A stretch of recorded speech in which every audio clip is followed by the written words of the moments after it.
Hello, friends. Welcome to the Reading Mindset. Today, we're diving into the mind-blowing world of Control Your Thoughts by Peter Hollins with a super exciting story about Ria's transformation. Buckle up, because this is going to be an epic ride. It's 3 a.m., and Ria is tossing and turning in bed, staring at the ceiling like it holds the secrets to the universe.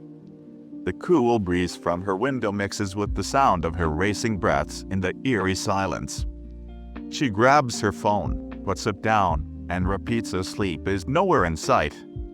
Her mind's a chaotic mess, jumping from one thought to another. This isn't new. For months, she's felt crushed under an invisible weight.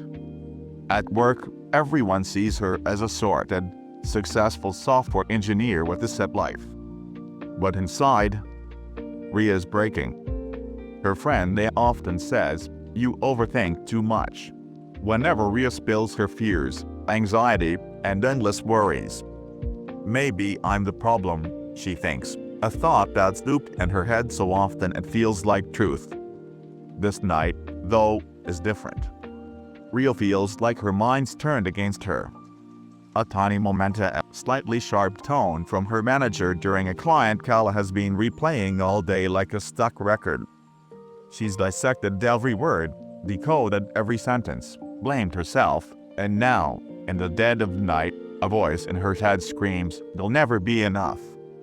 She gets up, sips some water, and grabs her diary, her safe space since college. It's become a dump for her fears, thoughts, and guilt. But tonight, she does something bold. She writes, "What I think creates my world." Is that true? She stares at the pen, then starts scribbling. "Today, I judged myself all day."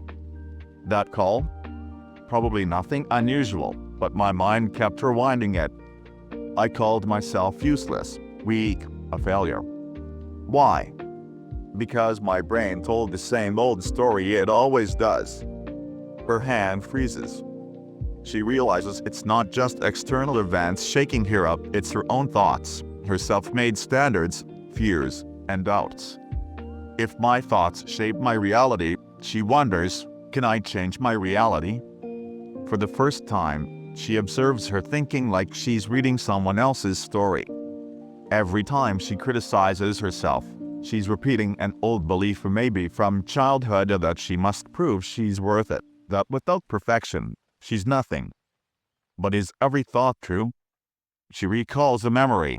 Her teacher once said, "Ria, you're too slow. Focus." From that day, she believed she wasn't fast enough, that she had to push harder to be worthy. In her diary, she writes, "Thoughts aren't truth. They're just perspectives. The stories I repeat become my identity. But I can change those stories." She's seeing herself as an observer, like a scientist experimenting in a lab, and in this observation, she spots her power. All day, she's believed worries, doubts, and others' opinions as truth. But tonight, she realizes she doesn't have to buy into every thought. She closes her diary, opens her window, and sees the sky turning a soft blue a new dawn. She whispers to herself, "I won't trust every thought anymore. I'll check if it serves me first." Taking a deep breath, she feels something lighten inside her. She knows it won't change overnight, but she's taken the first step, recognizing her thought patterns. It's the start of something huge. The next morning, sunlight spills through her window, warming her face. Something's different, subtle but real. Same job, same insecurities, but a new lens. In the mirror, her messy hair and tired eyes don't hide the clarity shining through. She softly says, "Today, I choose my thoughts." That simple sentence holds a power she's never seen before. While making tea, old thoughts creep in. That call was a mess. What'll happen today? The boss's side eye. The client's a broken bar, but this time, she pauses consciously. Am I choosing this thought, or is it just my automatic brain on repeat? She pours her tea, sits on the balcony, and writes in her diary, "I don't have to believe every thought. I can be the observer. From today, I think with intention." If a negative or anxious thought pops up, she'll examine it first, then decide if it's worth her attention. She's learning to filter her thoughts like a pro. At the office, it's the usual chaos: Slack notifications, meeting reminders, Monday deadline pressure. Old Rhea would have panicked, feeling useless. But today, she takes a deep breath and thinks, "Okay, pressure's real, but how I respond is my choice."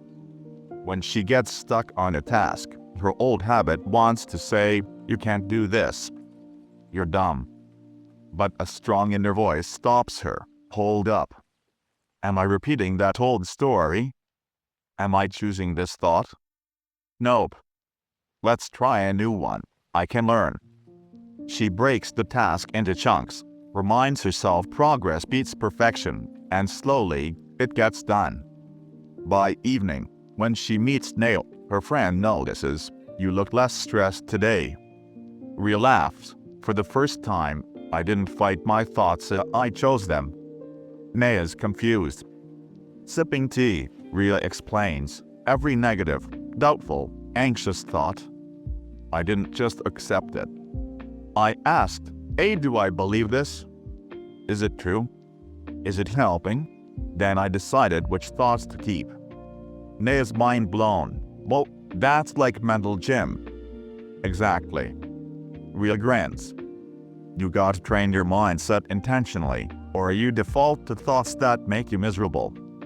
That night, exhausted but peaceful, she dims the room's lights and tries a 5-minute mindfulness practice.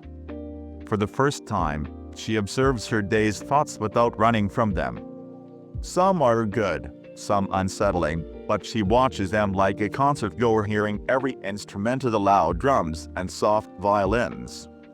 She realizes saying, "I choose my thoughts," doesn't control her up and frees her. In the quiet night, there's no fight with herself or her thoughts, just a gentle whisper, "Tomorrow, I'll choose my thoughts again." The next morning, Rhea wakes early. The sunlight hasn't fully hit her room, but a soft glow lights her face. After yesterday's intentional thinking, there's a new clarity and a sparkle in her eyes. But something else surfaces, old beliefs begging to be challenged. While making tea, a thought hits, "I can't handle big things. I'm just average."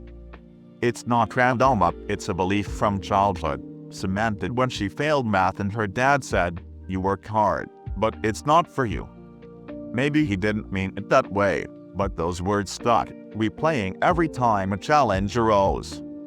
Today, she catches that voice. Sipping tea, she asks, "Why do I keep repeating this? Who said I'm average? If I believed it, can't I change it?" She grabs her diary, opens a fresh page, and writes, "Old belief, I'm average. Big things aren't for me. New belief, I can grow with effort and learning. My hard work is my strength, not my limit." She digs deeper, listing old limiting beliefs like dusting off forgotten books. "People don't take me seriously. I don't have others' skills. If I mess up, I'll be rejected. If no one loves me, I'm worthless." She observes each like a scientist studying bacteria and neutral, curious. Then, she reframes them, tearing down old walls and building empowering ones. "If I take myself seriously, others will too. My work's quality defines my respect. I have unique strengths, and skills can be learned. Mistakes are growth, not rejection." She takes a deep breath, feeling like she's smashing her mental barriers. At YN. At work, she's assigned a new project, a live client presentation. Months ago, she'd have refused, scared. Today, she pauses and thinks, "Is my old belief I can't do presentations still true?" She examines the thought but doesn't act on it. Instead, she says, "I might be nervous, but I can learn. This is my chance to prove myself to me." Nea notices her unusual calm. Something's changed in you, she says. Rhea smiles. I'm cleaning my thoughts, like tossing out junk from an old house. Naya laughs. Like that closet you've ignored for years? Exactly. Rhea replies. It's full of dusty beliefs that hide who we are. That night, she rewards herself with a guilt-free movie. Relaxing can be productive if it's mindful. Afterward, on the balcony under a cloudy sky, she whispers, I'm choosing beliefs that lift me up. The ones that hold me back, I'll observe, understand, and let go. A voice inside cheers, this journey's long, but you're awake now.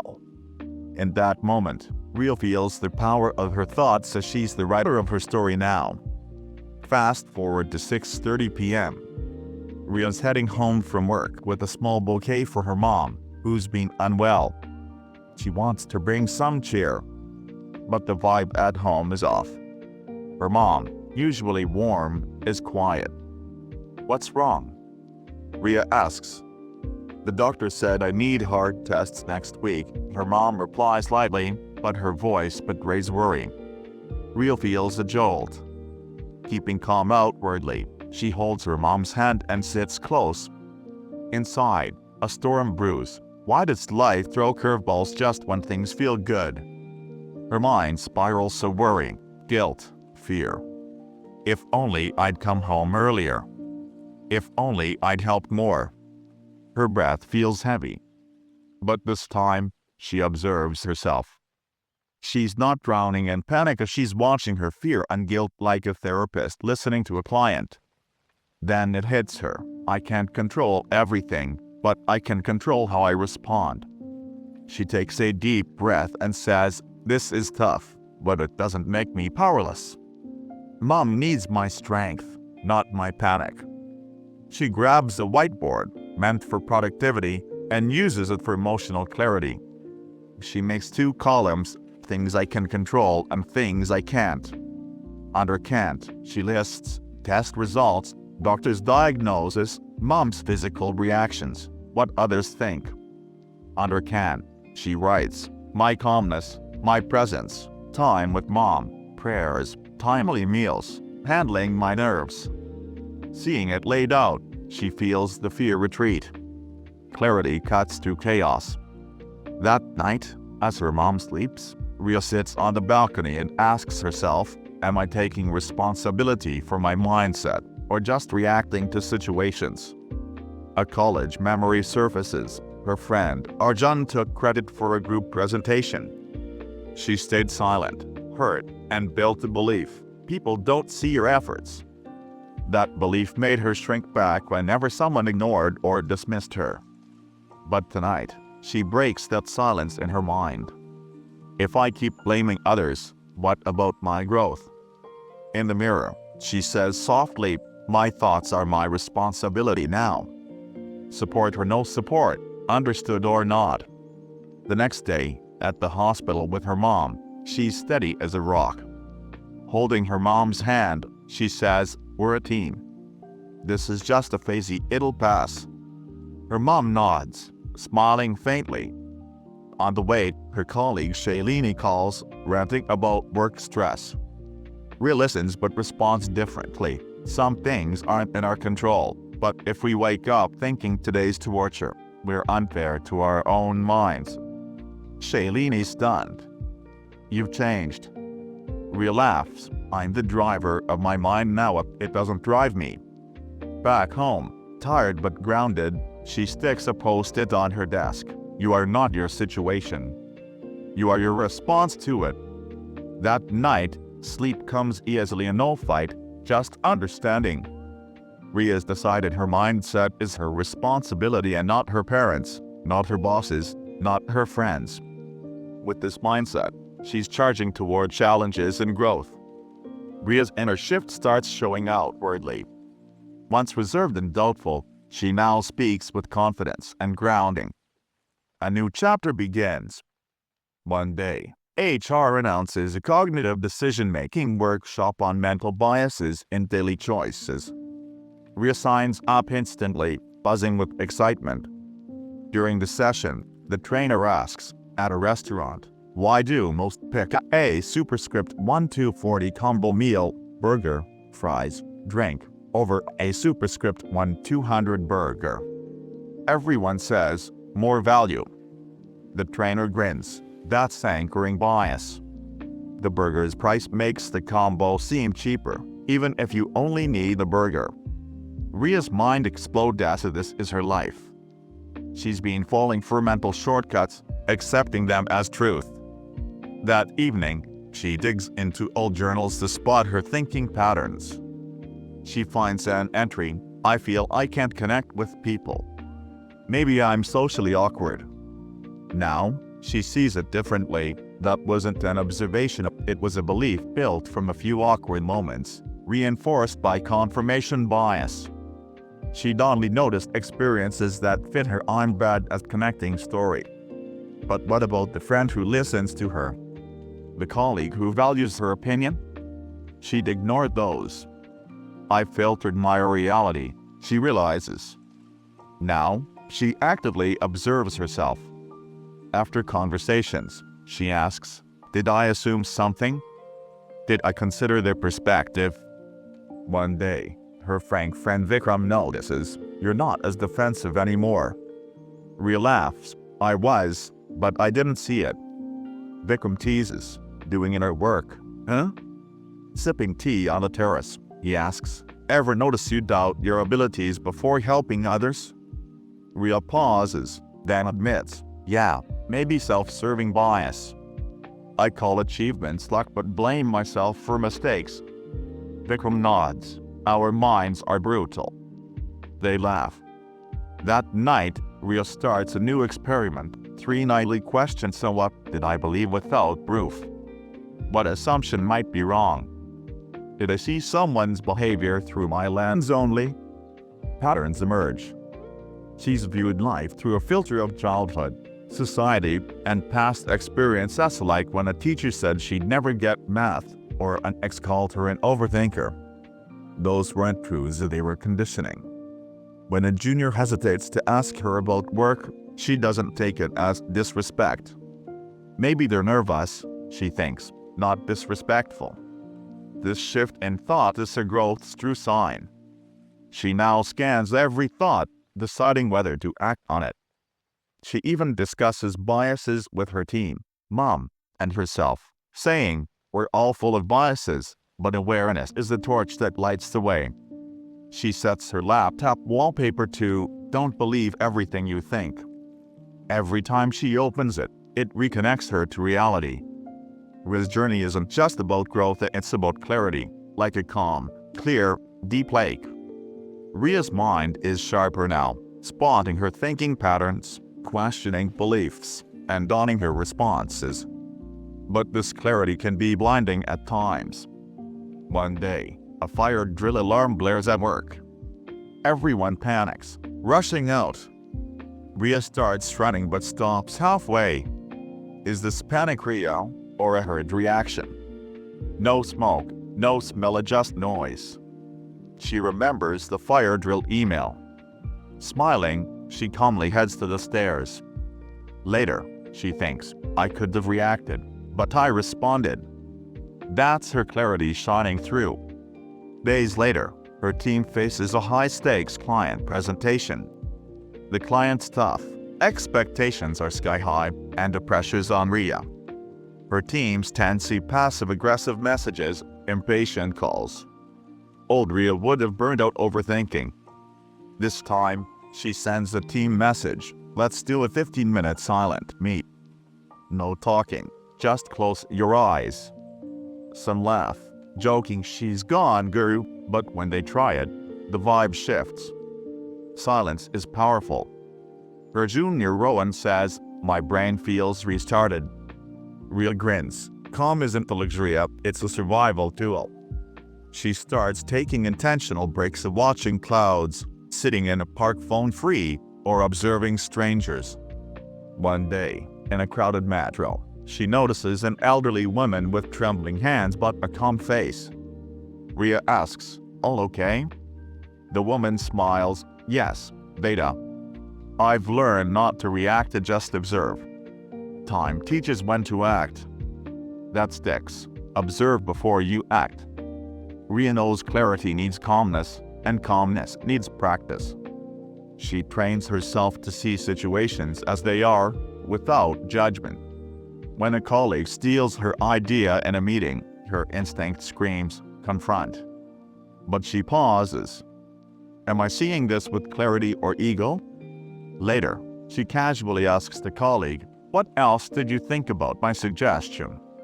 He apologizes, forgot to mention a thanks, it worked great.